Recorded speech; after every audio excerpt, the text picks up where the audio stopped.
오늘 이 말씀 가지고 하나님의 하신 일을 선포합니다 라는 제목으로 말씀의 은혜를 함께 나누고자 합니다. 할렐루야. 평안하십니까?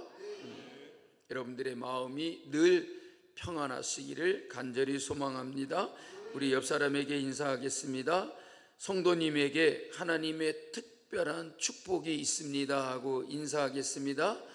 성도님에게 하나님의 특별한 축복이 있습니다. 아멘.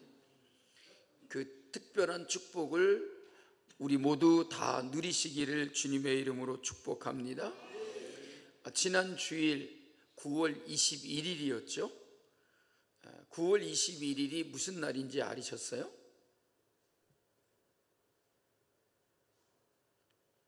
잘 모르신. 주일날 맞아요. 주일날. 근데 9월 21일이 세계보건기구 WHO에서 정한 치매 극복의 날이었대요. 그래서 내가 그 생각을 하면서 어떻게 하면 치매를 극복할 수 있을까? 어떤 사람은 고수톱을 쳐야 된다 그러더라고요. 그래서 이제 노인정에 가면 고수톱을 쳐요. 그러면서 치매 안 걸리기 위해서 막 숫자를 파악하고 그림을 파악하고 이게 뭐 몇 점이냐 점수를 계산하고 막 이래. 고수톱 칠 줄 아시죠? 예.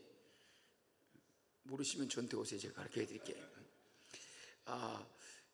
그래서 치매를 극복하려면 어떻게 해야 될까? 저는 그런 생각했어요. 주일날 예배 드리러 오면 되고, 찬송을 부르면 되고, 말씀을 읽으면 되고, 기도하면 된다. 그래서 주일날 열심히 예배 드리러 나와서 찬송 부르고 기도하고 말씀을 드리면 치매를 극복할 수 있을 것이다. 오늘은 수요일입니다. 우리에게는 이 수요일이 무슨 날이죠? 예배 드리는 날. 그죠? 수요일은 예배 드리는 날. 근데 오늘 예배 드리는 날 뭐가 내려요? 하늘에서 돈이 내리면 얼마나 좋겠어요. 근데 이 비가 내려요. 그런데 이 수요일날 예배 드리러 가니까 이날은 무슨 날인가 했더니 비를 극복해야 되는 날이더라고요. 혹시나 이 자리에 비가 오니까 오늘은 교회 못 가겠다. 그래서 아마 비 때문에 오늘 이 수요 예배 자리에 못 나오신 분들도 있을는지 모르겠습니다. 그런데 우리 앞에 정말로 어떤 일이 있을지라도 그 모든 것을 우리는 다 예배로 극복하며 살아가야 될 것이다. 오늘 우리의 삶이 개인적이든 또 우리의 가정의 삶이든 항상 하나님으로 인하여 예배하고 기도하고 찬송하고 말씀을 읽으면서 우리의 모든 그 어려운 환경들을 극복해 나가시기를 주님의 이름으로 축복합니다. 오늘 본문의 말씀에 보면 2절 말씀에서 이스라엘은 말하기를 그의 인자하심이 영원하다 할지로다 그랬고, 3절에서는 아론의 집은 말하기를 그의 인자하심이 영원함이로다 할지로다 그랬고, 4절 말씀에 여호와를 경외하는 자는 말하기를 그의 인자하심이 영원하다 할지로다. 똑같은 말이에요. 그런데 첫 번째는 뭐라 그랬어요? 이스라엘은 말하기를. 자, 이스라엘은 뭐죠? 나라예요. 나라. 이스라엘은 바로 나라를 일컫는 것이고, 여기 보면 아론의 집은 말하기를 그랬어요. 아론의 집은 하나님의 사람의 집이에요. 그러니까 사랑하는 우리 성도들의 가정이에요. 그리고 여호와를 경외하는 자 누구겠어요? 우리들을 말하는 거예요. 하나님을 믿는 자, 성도들. 그러니까 나라와 믿는 백성의 가정과 믿는 하나님의 사람들이 여호와는 어떻다고요? 인자하심이 영원하다라고 이렇게 선포하라는 거예요.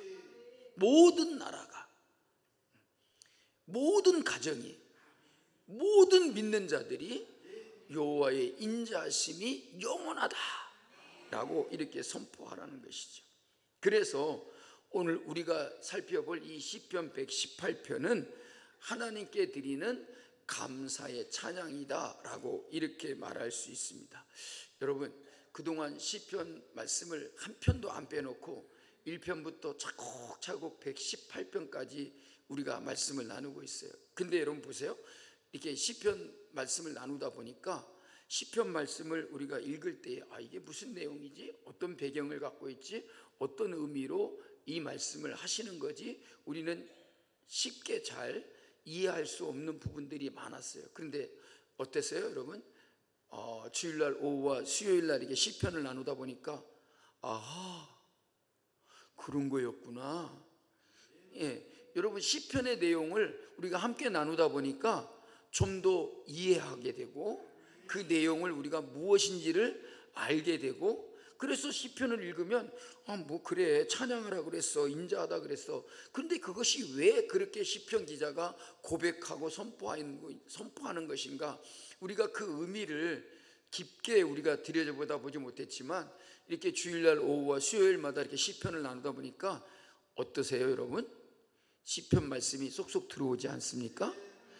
안 들어와도 들어온다고 그래요.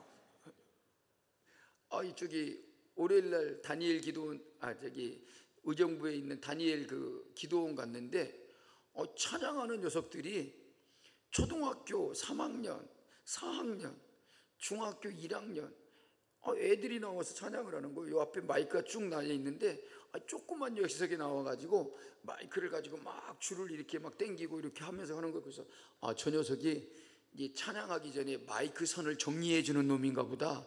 왜냐하면 조그만 애니까 3학년, 초등학교 3학년이 그런데 이 녀석이 찬양을 부르는데 붙들고 막 이러는 거야. 이러면서 찬양을 부르는데 어떤 찬양을 부르냐면 바닷물 바닷물 속에 그런 찬양, 바닷가의 모래알처럼.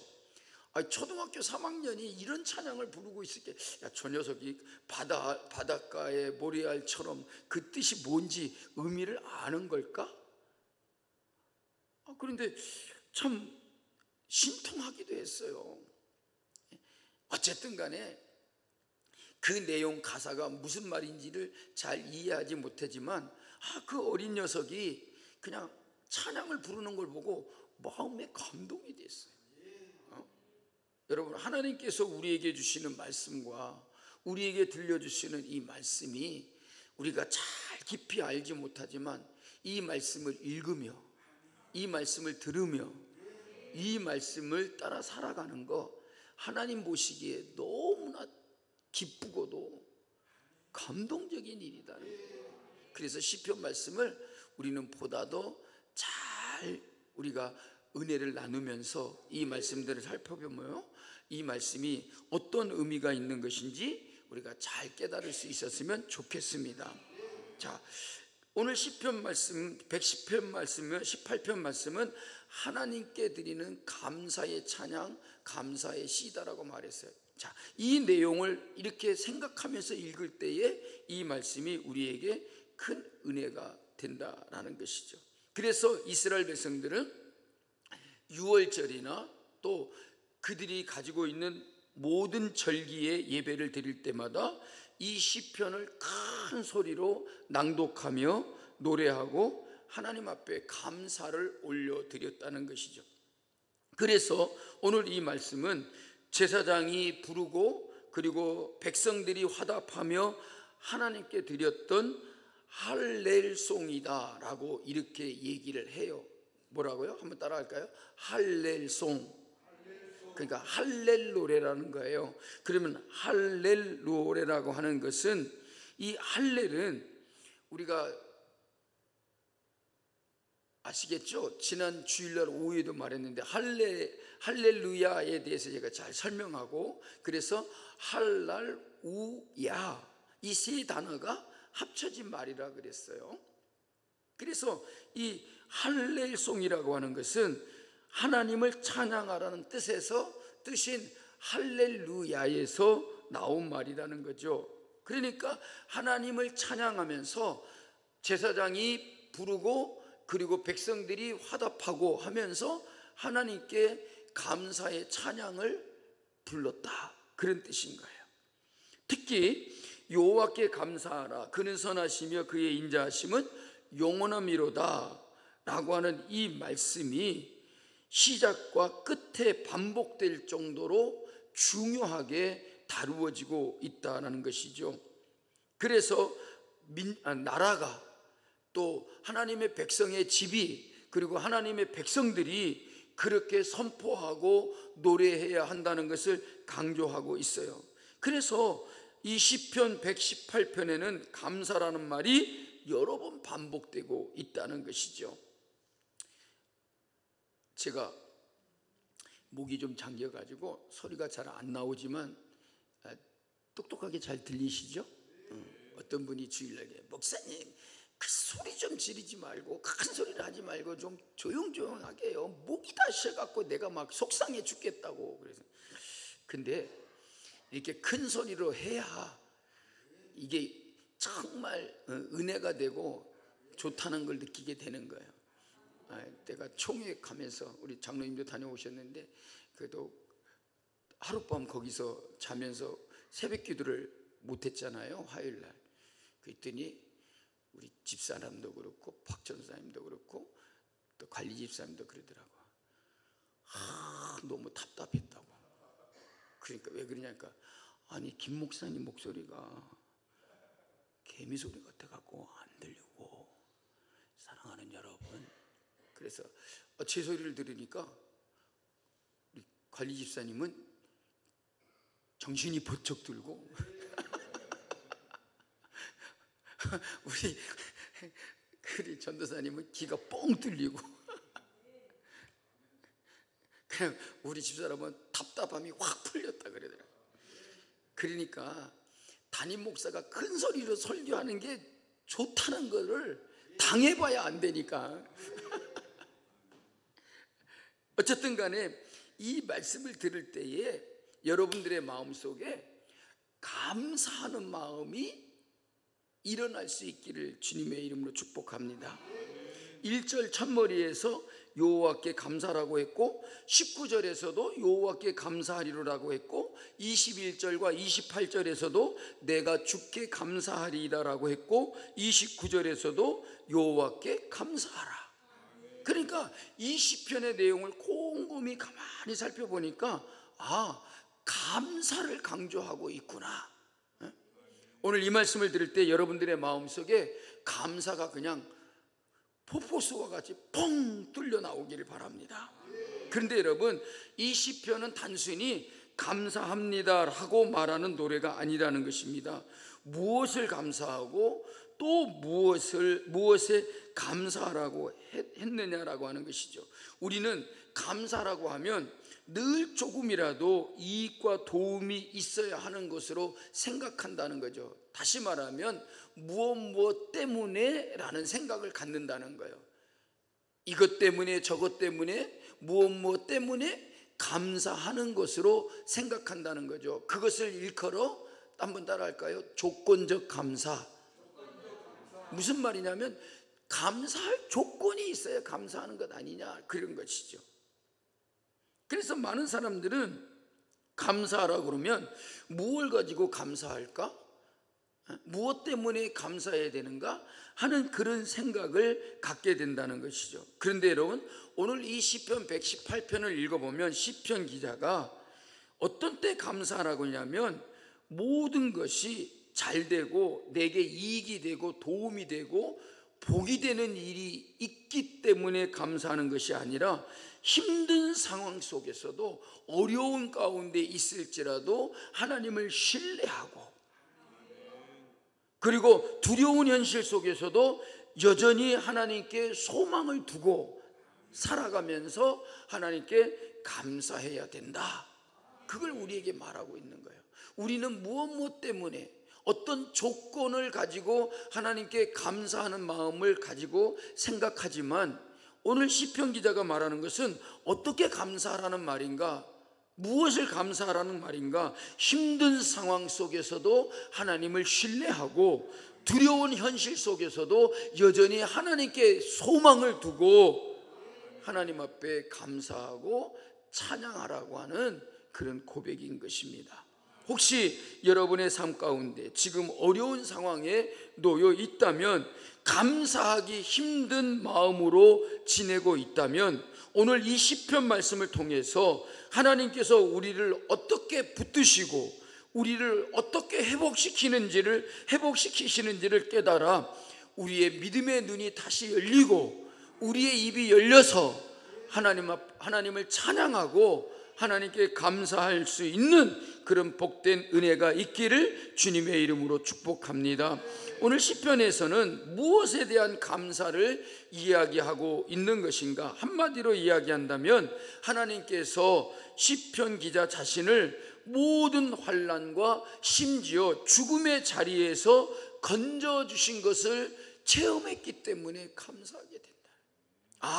감사는 좋은 일이 있을 때만 하는 게 아니고, 내게 어려움이 있고 환난이 있고 심지어는 내 앞에 죽음의 자리가 찾아와도, 내가 죽음의 자리에 있을지라도 그 가운데서도 우리가 하나님의 은혜를 체험하고 하나님이 우리를 건지시고 하나님이 우리를 살리시고 우리를 회복시키시는 그 은혜가 있기 때문에 그런 상황 속에서도 하나님께 감사할 수 있다, 그거를 말해줘.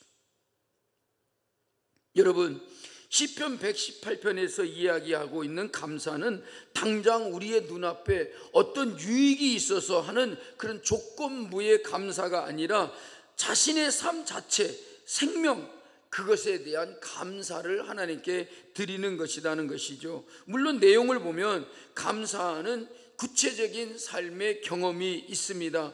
감옥에서 풀려난 것을 감사하기도 하고, 위험한 여행을 무사히 마친 것을 감사하기도 하고, 또 죽음을 각오할 정도로 심각한 질병을 극복한 것을 감사하기도 했습니다.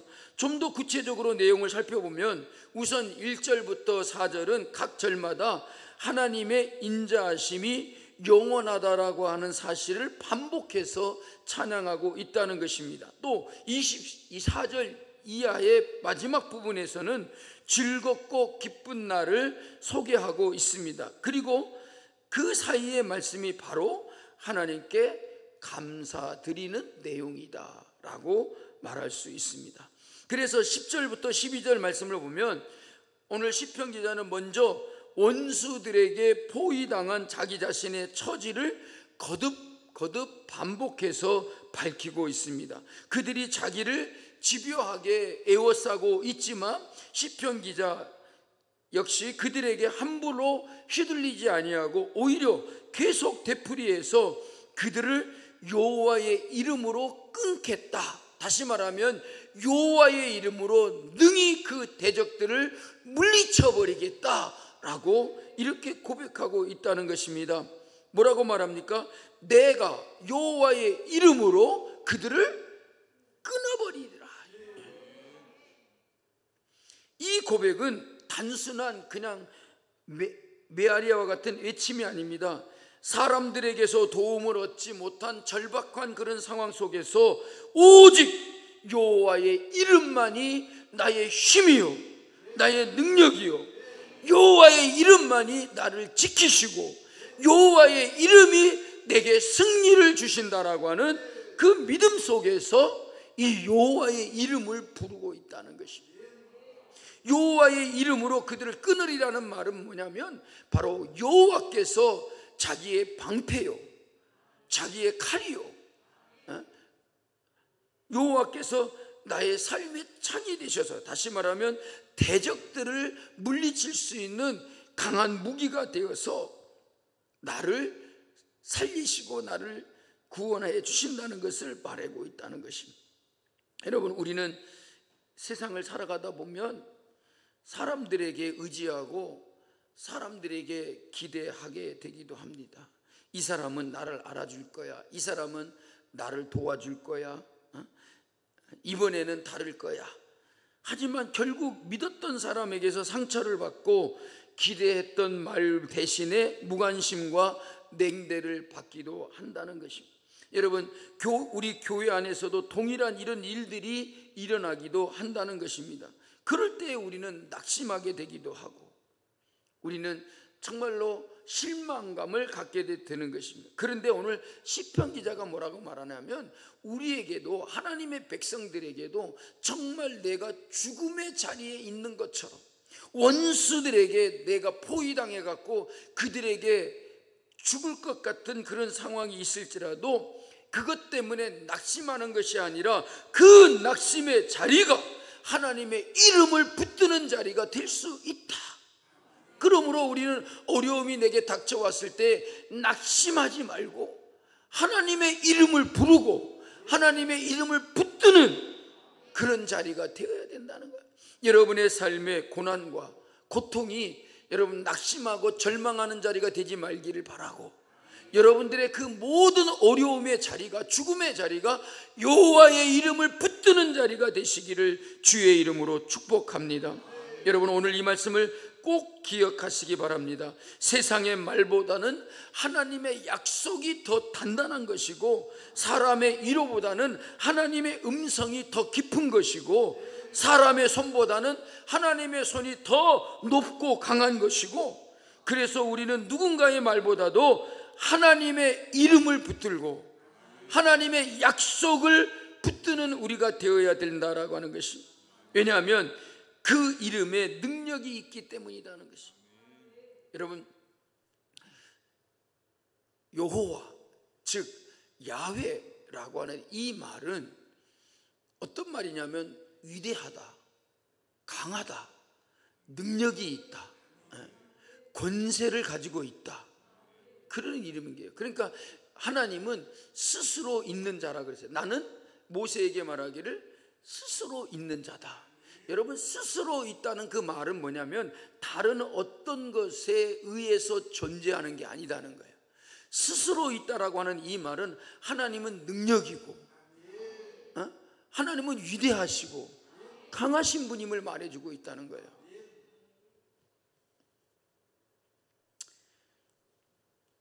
우리는 얼마나 연약하냐면 남편이 없으면 못 살 것 같기도 하고, 아내가 없으면 밥을 굶을 것 같기도 하고, 어떤 분이 그러더라고요. 아내가 왜 필요하나 하니까 밥을 먹고 살아야 되니까 아내가 필요하대. 그 먹고 사는 문제도 사람에게 의존하고 사람에게 기댈 수밖에 없어요. 그런데 여러분, 하나님은 그 무엇에 의해서, 그 어떤 것에 의해서 존재하는 분이 아니고 스스로 있는 자다는 거예요. 그는 능력자요, 그는 권능자요, 그는 정말 위대하신 분이라는 것이죠. 그래서 여호와의 이름을 부르는 자는 넘어지지 아니하고 다시 일어설 수 있게 된다는, 여호와의 힘으로 나는 일어서리라. 우리는 이렇게 고백할 수 있어야 될 줄로 믿습니다. 심지어 17절 말씀을 보면 이 시편 기자는 죽음의 위기를 겪었다라고 합니다.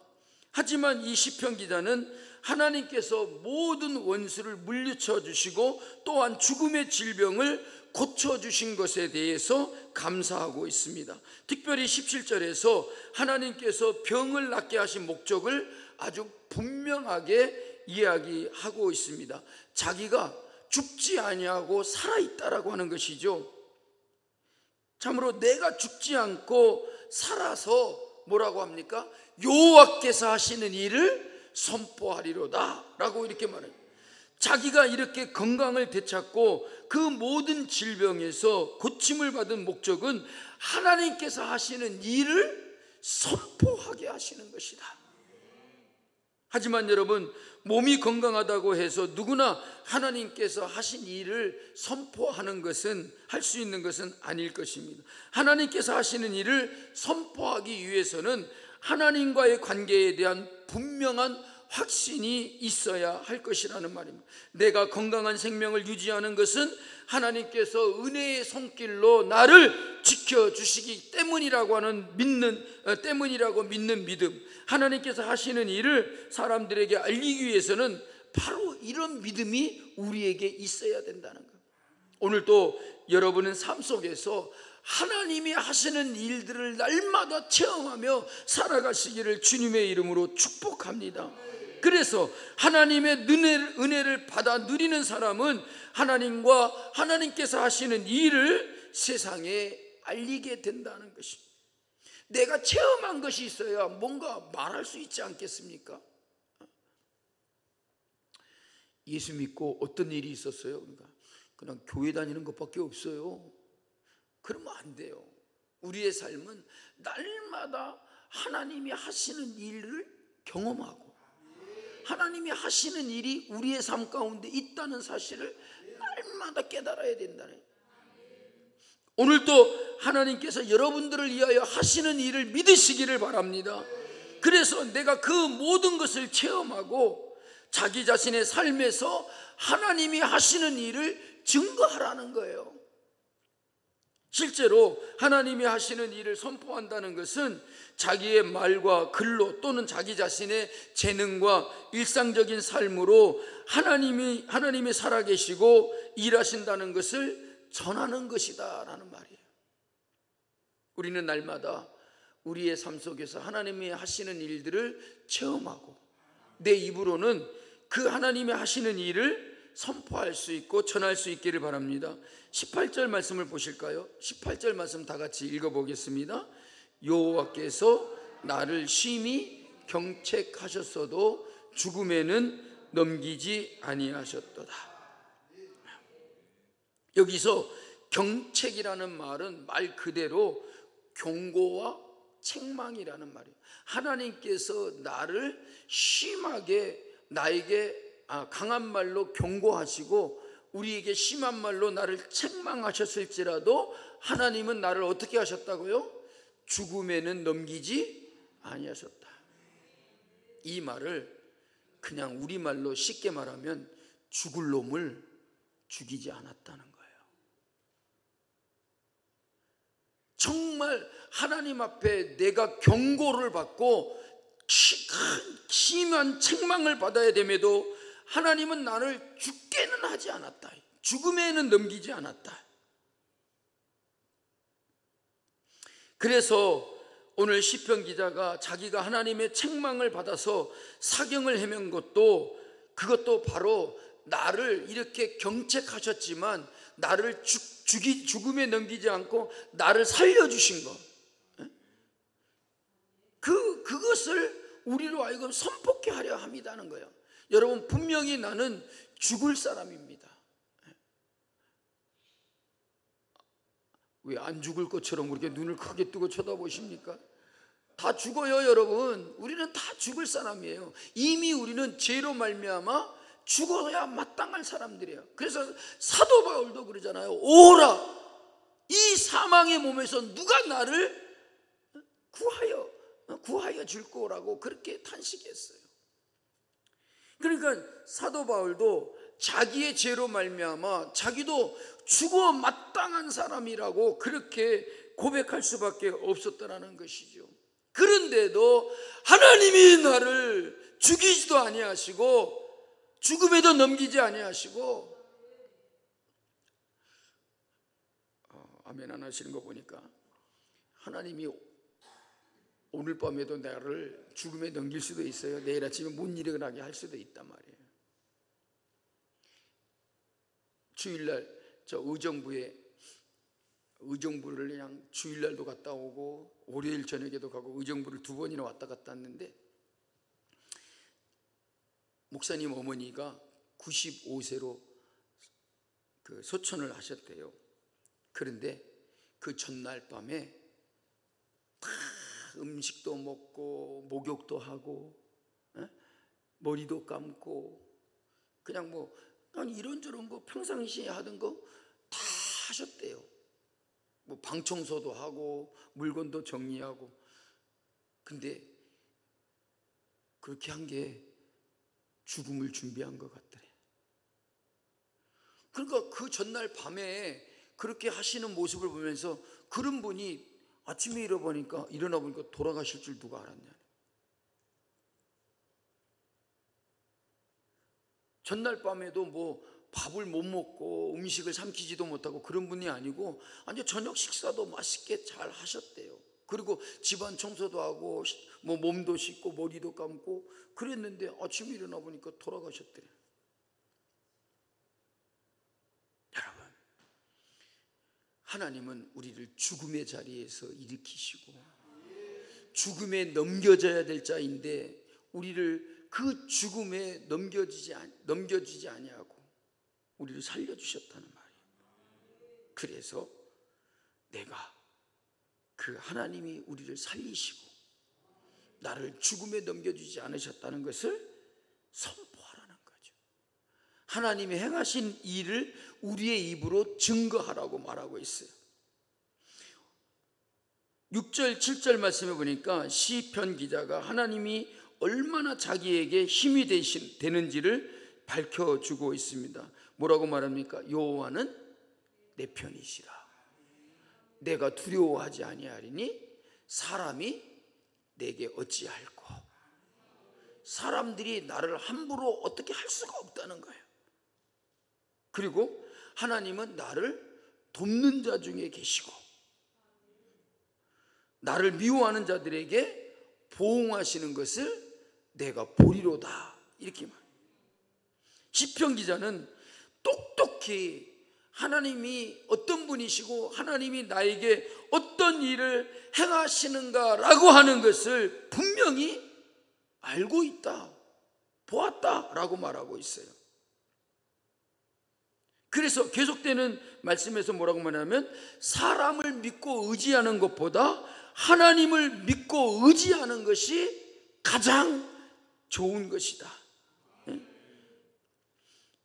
오늘 이 시편 118편은 두려움 가운데에서 하나님께 부르짖었던 시편 기자의 간절함이 담긴 노래이고 거절당하고 무시당했던 인생이 회복되어지고 쓰임받게 된 고백이었으며 이 모든 것이 다 하나님 여호와께서 하신 일이다라고 고백하는 그런 믿음의 절규라는 것입니다. 사랑하는 성도 여러분, 이 시편 기자의 고백은 오늘 우리에게도 동일하게 유효한 줄로 믿습니다. 오늘 또 여전히 하나님은 선하시고 그 인자하심이 영원하시며 또한 시편 기자가 만난 하나님은 지금 우리가 이 예배 속에서 만나는 하나님과 동일하신 분이시다는 거예요. 그러므로 오늘 이날에 눈에 보이는 상황을 넘어서 하나님께서 이 시간을 우리에게 주셨다는 것을 정말 확신하고 내게 이 하나님이 행하신 모든 일, 그것으로 인하여 우리는 기뻐할 수 있고 감사할 수 있고 다시 일어설 수 있다는 사실을 여러분 꼭 잊지 말고 기억하시기 바랍니다. 우리의 삶의 모든 날은 여호와께서 정하신 날이다. 보라, 이 날은 여호와께서 정하신 날이다. 우리가 살아가는 하루하루 이 모든 날은 내가 얻은 날이 아니요 내가 취득한 날이 아니요 여호와께서 정하신 날이다. 여러분들을 살게 하시고 여러분들에게 은혜를 베풀어 주시고 또한 여러분들로 하여금 감사하며 하나님을 찬양하며 살아갈 수 있는 그런 날들로 정하신 것이라는 말입니다. 우리 모두 다 오늘 이 시간 시편 기자처럼 이렇게 고백하며 나아가시기를 주님의 이름으로 축복합니다. 바라기는 우리도 나의 몸을 강건하게 지켜주시는 하나님께 내 편이 되어주셔서 모든 원수를 물리쳐 주시는 하나님께 감사하는 마음을 갖는 성도들이 되시기를 간절히 바랍니다. 우리의 삶의 현장에서 늘 하나님께서 하시는 일들을 증거하며 하나님께 감사하고 하나님을 찬양하는 우리가 될 수 있기를 주님의 이름으로 축복합니다. 날마다 그 넘치는 은혜를 입고 여러분 하나님께서 여러분의 삶에 행하시는 모든 일들을 선포하며 살아가시는 성도들이 되시기를 주님의 이름으로 축복합니다. 찬양하겠습니다.